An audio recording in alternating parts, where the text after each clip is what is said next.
혹시 이런 생각 해보신 적 있으신가요? 나이 들면 형제자매가 무슨 소용이 있나? 어릴 적엔 세상의 전부 같던 사람들이었습니다. 마당에서 흙을 묻히며 함께 뛰놀던 형, 밤마다 이불 속에서 귤을 까먹던 언니, 싸우다가도 금세 풀리고 울다가도 함께 웃던 동생. 그런데 어느 순간부터 그 이름들이 전화기 속에만 남아 있음을 깨닫게 됩니다. 생일날에도 병원에 누워 있을 때도 형제자매는 오지 않습니다. 이럴 때 문득 서늘한 생각이 듭니다. 결국 나이 들면 형제자매는 필요 없는 건 아닐까? 오늘 이야기는 이 낯설지만 솔직한 질문에서 시작합니다. 왜 나이가 들수록 형제자매가 멀어지고 때론 필요 없다고까지 느끼게 되는지, 그리고 그 속에서 우리가 붙잡아야 할 진짜 가치는 무엇인지 함께 걸어가 보겠습니다. 나이가 들면 누구나 각자의 짐을 지고 살아갑니다. 누군가는 배우자를 먼저 떠나보내고 누군가는 자식 문제로 밤마다 깊은 한숨을 쉽니다. 또 누군가는 고질병 때문에 병원 신세를 지며 하루하루를 버팁니다. 형제자매라 해서 이 무게를 나눠 들어줄 수 있을까요? 안타깝게도 그렇지 못합니다. 우리 모두 자기 삶을 버티느라 허덕이기 때문입니다. 어릴 적엔 좁은 방바닥에서 이불 하나 덮고 다리를 베고 자며 웃던 사이였는데 이제는 전화 한 통 걸기도 망설여집니다. 혹시 바쁘지 않을까? 내가 짐이 되진 않을까? 그 작은 망설임이 쌓여 연락은 더 뜸해지고 사이의 거리는 점점 멀어집니다. 결국 우리는 깨닫습니다. 형제자매가 멀어진 건 사랑이 식어서가 아니라 삶의 무게가 너무 달라졌기 때문이라는 걸요. 그러니 스스로에게 말해줘야 합니다. 그들도 나처럼 버티고 있는 거야. 서운해할 게 아니라 이해해야지. 형제자매가 멀어지는 건 단순히 연락이 뜸해져서만은 아닙니다. 사실 더 깊은 이유는 어린 시절 남겨진 상처일지도 모릅니다. 누구는 늘 참아야 했고, 누구는 늘 보호받았고, 누구는 늘 뒤에 밀려 있었습니다. 부모님의 무심한 한마디, 넌 첫째니까 양보해라. 막내는 아직 어려, 봐줘라. 그 말들이 그땐 대수롭지 않게 들렸지만 아이 마음엔 작은 흉터로 남았습니다.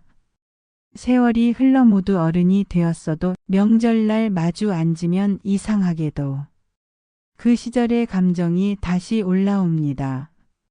마치 아직 아물지 못한 흉터처럼 말이죠. 어떤 이는 지금도 이렇게 고백합니다. 새 코트를 언니만 입고 나는 늘 물려받았던 기억. 그 서운함이 평생 따라다닐 줄 몰랐어요. 겉으로는 아무렇지 않은 듯 웃고 대화하지만 마음속에는 꺼내지 못한 이야기들이 여전히 남아 있습니다. 그리고 그 묵은 이야기들이 우리 사이를 멀어지게 만드는 보이지 않는 벽이 됩니다. 그러나 이제는 알게 됩니다.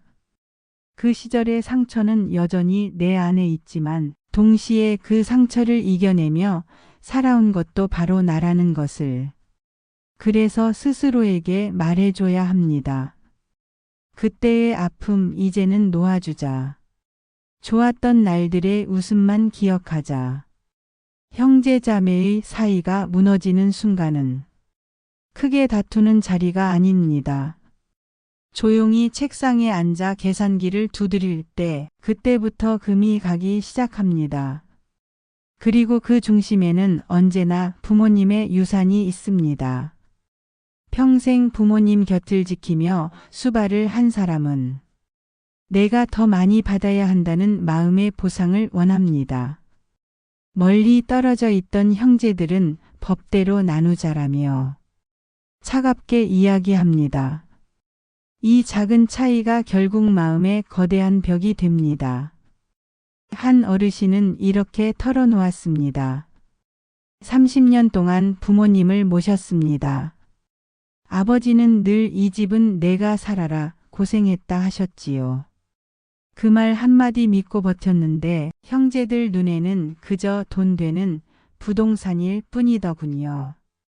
결국 집은 팔리고 낡은 부엌 한 구석을 바라보며 어르신은 한참을 울었다고 합니다.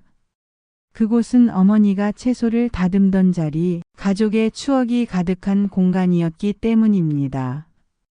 유산은 원래 부모님의 삶이 남긴 결과일 뿐인데 그 앞에서 사람들은 자꾸 자기 몫만을 계산하게 됩니다. 그리고 더 아픈 건 숫자에 찍힌 금액이 아니라 서로의 마음이 조금씩 멀어져 가는 사실입니다. 어떤 이는 말했습니다. 사람은 죽고 집은 남고 남은 집은 결국 사람 마음까지 망가뜨리더라. 결국 지켜야 할 건 집도 땅도 돈도 아니었습니다. 끝까지 붙잡아야 할 것은 서로를 향한 마음이었습니다. 형제자매가 모이면 가장 많이 오가는 이야기는 무엇일까요? 바로 자식 이야기입니다. 우리 아들 이번에 승진했어. 우리 딸은 사위랑 외국 여행을 갔다더라. 그 말들은 별것 아닌 대화처럼 흘러가지만 누군가에게는 가슴에 박히는 작은 못이 됩니다. 김순자 어르신의 이야기입니다. 순자 어르신에게는 외아들이 있습니다. 한때는 반듯한 직장인이었지만 사업 실패 후 몇 년째 무직 상태로 지내고 있죠. 형제들 모임에 나가면 마음이 조마조마했습니다.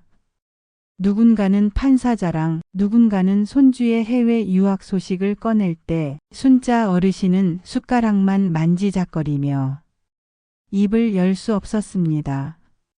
그날도 언니가 손주의 성과를 자랑하자 다른 형제들이 박수와 덕담을 보냈습니다. 순자 어르신은 괜히 김치찌개 국물을 뜨다가 목에 걸린 듯 숟가락을 내려놓았습니다. 그리고 마음속으로 혼잣말을 했습니다. 아들아, 왜 나는 너를 자랑하지 못할까? 하지만 그 질문은 사실 아들을 향한 게 아니라 스스로를 향한 자책이었습니다.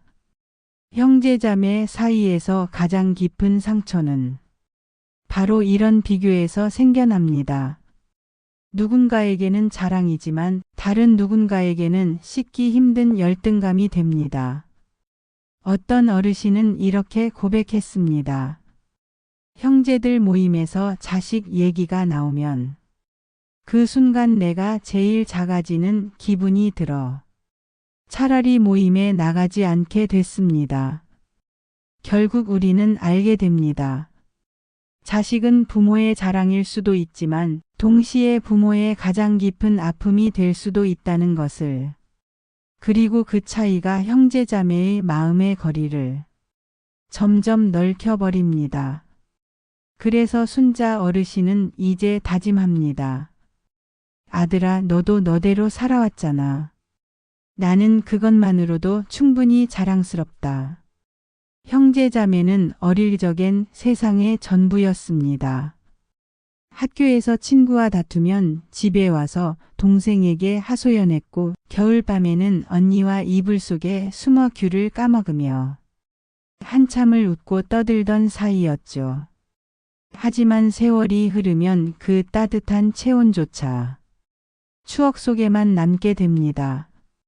이화영 어르신 80세의 이야기가 그렇습니다. 화영 어르신은 늘 집안의 중심이었습니다.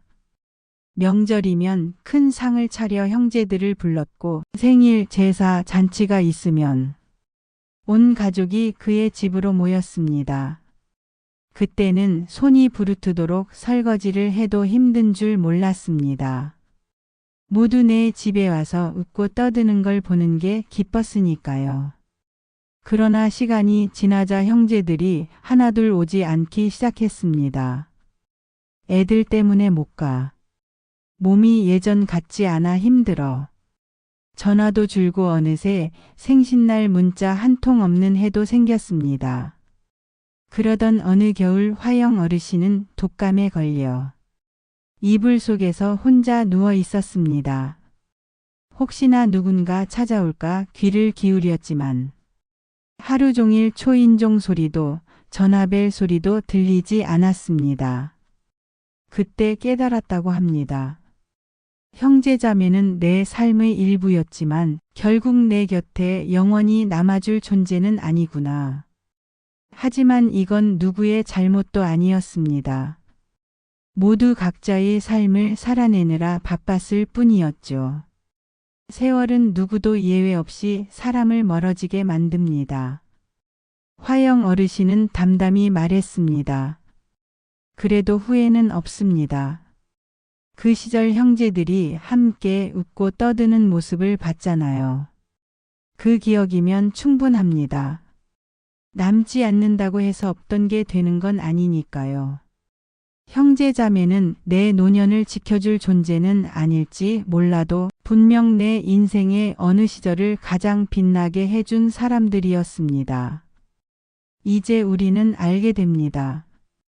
형제자매는 어린 시절 내 삶을 환하게 비춰주던 등불이었지만 나이가 들어서는 그 빛이 서서히 사라질 수 있다는 것을요.